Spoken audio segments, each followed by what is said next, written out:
Well, after reviewing the film, pretty much about the same I saw Saturday. I didn't think that we played very well up front, and we didn't play as physical as I would like for us to have played. The penalty bug came back and bit us a little bit again this weekend, and we had played so much better in that area. But we had a couple of them, and they were untimely and stopped some drives. But some good things we took out of the game. I thought, Pee Wee had a decent game, and Deshaun Stevens had a decent game as well. But some good, and obviously some things that we have to get corrected. Physical. One of the reputations South Carolina State has is that it's always been a very physical team. Yeah. Are there a team that you have to match their physicality to even stand a chance, like every time you play them? That's going to be the case with everybody. There are a lot of physical teams in this league, and a lot of people like to run the football, and everything I think starts up front. And you have to have a mindset, and you have to be able to obviously run the football on offense, and on defense obviously you have to stop the run. But traditionally they've been a very physical defensive football team, and this year they're scoring a lot more points than they traditionally have in the past. But that's one thing we've been preaching to our guys, as far as week in and week out, as far as being disciplined, and we definitely gonna have to be physical this week. Is that the case? Them score more points than they typically do? Is it they have a new coordinator, a new system, or just experience on offense? Well, I think it's probably their quarterback play. They have a very their offensive lines have always been big there at South Carolina State, and they usually have good running backs and the skill positions. But I think that the difference this year is they have a quarterback that can really throw the football, and they're playing two of them this year, and one's very athletic, and then the other one is more of a passer. But something you don't really see is they have a two quarterback system, and both of them are in the game at the same time. What do you mean, at the same time, both in the backfield? No, I'm sorry. One's a quarterback, and then the other one's split out at receiver. Last week you gave up, your offensive line gave up 8 sacks. That had to be disheartening for you as a head coach. Was that like a trend you're noticing here with your team, or that's just a one-off? I think we had a bad week up front. It was a lot of things that I think contributed to those sacks. First and foremost, I thought we kind of abandoned the run a little too early. We should have run the football more. And some of it was RPOs with the run pass option, and the quarterback has the option to throw it or hand it off. And a lot of times we probably should have given the ball because the holes were there. Just a couple of bad reads here and there. Secondly, I think Pee Wee a couple times, being a young quarterback, held the ball a little too long. Some guys were open at times, and we just got to go ahead and let the ball go. And we kind of sat back a little bit too long, and the pocket collapsed, and we gave up some sacks. I was going to ask you about that. You said you guys maybe, I don't know if you said the term abandoned the run early, but you threw the ball a lot with Pee Wee, but you chose RPOs. Right. I imagine moving forward, you don't want him throwing the ball 46 times or 46 attempts, however amount it was moving forward. Definitely, right. And I don't, that's on me. And we threw the ball way too much this past weekend. And again, not all of them were designed throws. But sometimes we just have to call the run play and live with the run play. And you have to be able to run the football. You can't beat. If you look at the stats, we had almost 100 more yards than them. But you have to be able to run the football, control the clock, and control the game. And you have a freshman quarterback as well. And that's way too much to put in a freshman's hand for me. Going back to South Carolina State, you said they played two quarterbacks, one split out, one's at a traditional quarterback position. Do they throw to the split out one, or do they do a lot of tricky stuff with both of them on the field at the same time, or does the second quarterback you just play like a natural receiver, or they do like trick plays with them? No, they've had one or two trick plays, but he's a receiver, and he's a very good athlete. He's more of an option style quarterback when he's back there in the backfield. So when he's at receiver, we'll treat him as such. But you have to understand that he is a quarterback, on the depth chart, and he's out there split out. So, they've had a couple of trick plays, with that. So we'll be prepared for that. But, one's obviously a primary passer, and the other one's more of a runner. That's kind of, I don't use the word frustrating, but having to go through all the film just to see how often they do those trick plays out of those certain formations. I guess it's a little extra work you guys got to put in with the film study. No, not at all. And, we talk about eye discipline. And if I'm the pass defender, be the pass defender, and I'm late secondary support in the run game.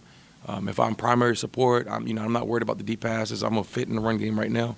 So you don't worry about that. You just have to be disciplined and understand your assignment. So if I'm supposed to be in the deep third, I have to make sure I'm there until the ball crosses the line of scrimmage, then we come up. So, we practice trick plays, every week.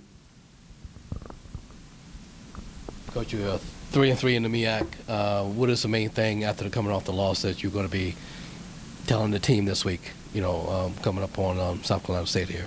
Well, this is our last home game, and this is senior day, and we had to send the seniors out, on a positive note. And this is the last time they'll put on their uniform in Kelly Riddick. And, I think that's a special time, in your life when it's like the last, And so a lot of times when you're younger, you're a freshman, sophomore, you take things for granted. But now, time's running out. These seniors have one more game in Kelly Riddick than, 2 more regular season games. And a lot of them will never play football again. And so we're gonna do our best to send these guys out on a positive note. Only 10 seniors in the 2 deep, and we've talked about how well that bodes for the future. But can you just kind of talk about the senior group? You just got them when you got here in December, so you haven't had a lot of time around. But talk about those guys and what they've meant to this program. Those guys have been on their third coach, and when I came in, I told those guys, you're my guys now, and you kind of feel bad for them because it wasn't anything that they per se did, for them not to go through all these coaching changes, but they embraced me and the culture that we were trying to establish here, and they worked hard for us, and they provided leadership for us as well, and I appreciate what those guys have done for us and for the university and for this program. We're gonna miss them. And, this is the first program I've been in, first season I've had with this few of seniors. You only have, 10 seniors. And we saw Norfolk with 8 of them that started on defense. So, it's tough, when you're that young. But I'm really proud of these seniors, and we're going to try to send them out with a bang. The last couple of times with South Carolina State, I believe they've always been tight contests. What is it about these 2 teams when they match up? It usually goes right down to the wire. Well, I've heard that a couple of weeks. We talked about that with, I think, Morgan State, and we talked about that with, was it Howard or somebody else before that, and, Florida A&M. So there's a lot of parity in this conference. And as you see, anybody can beat anybody, with Morgan beating A&T and Delaware State beating Bethune-Cookman. So, you have to play, and you have to play well because, people can sneak up on you. And, it's good to see because, like with the parity in the conference, a lot of good games. And, with all these one possession games, I'm sure as a coach you wouldn't want it that close. But, it's a lot of good coaches in this conference.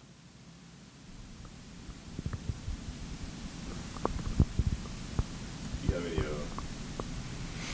I guess, from your battles when you were assistant coach at A&T or your first time here, any memorable contests with South Carolina State? Because I know there's always tight games. Any games that stand out in that rivalry? Oh, I heard Buddy Pugh talking about one the other day. I was at A&T, and it was probably like a 9-3 ball game. Neither offense could do anything. They had the ball in the fourth quarter, maybe about 2 minutes up to go in the game, and the game was really over. They were punting about on our 35-yard line. And I don't know why, but the personal protector called for a fake punt. And they roll out and throw the ball, and we intercepted and run it back to about the 20-yard line. And the starting quarterback over there for A&T, that was his first time. He came in for the last drive. First snaps of his college career, we drive down, score, win the game. And that was the year we won the Celebration Bowl, the first year Celebration Bowl. So that was an unbelievable game. And he was talking about the games that he's won with, breaking the 200, mark wins. And he said that's the game that stood out more than any of them. But when I was at Southern, we beat them in the MEAC SWAC Challenge.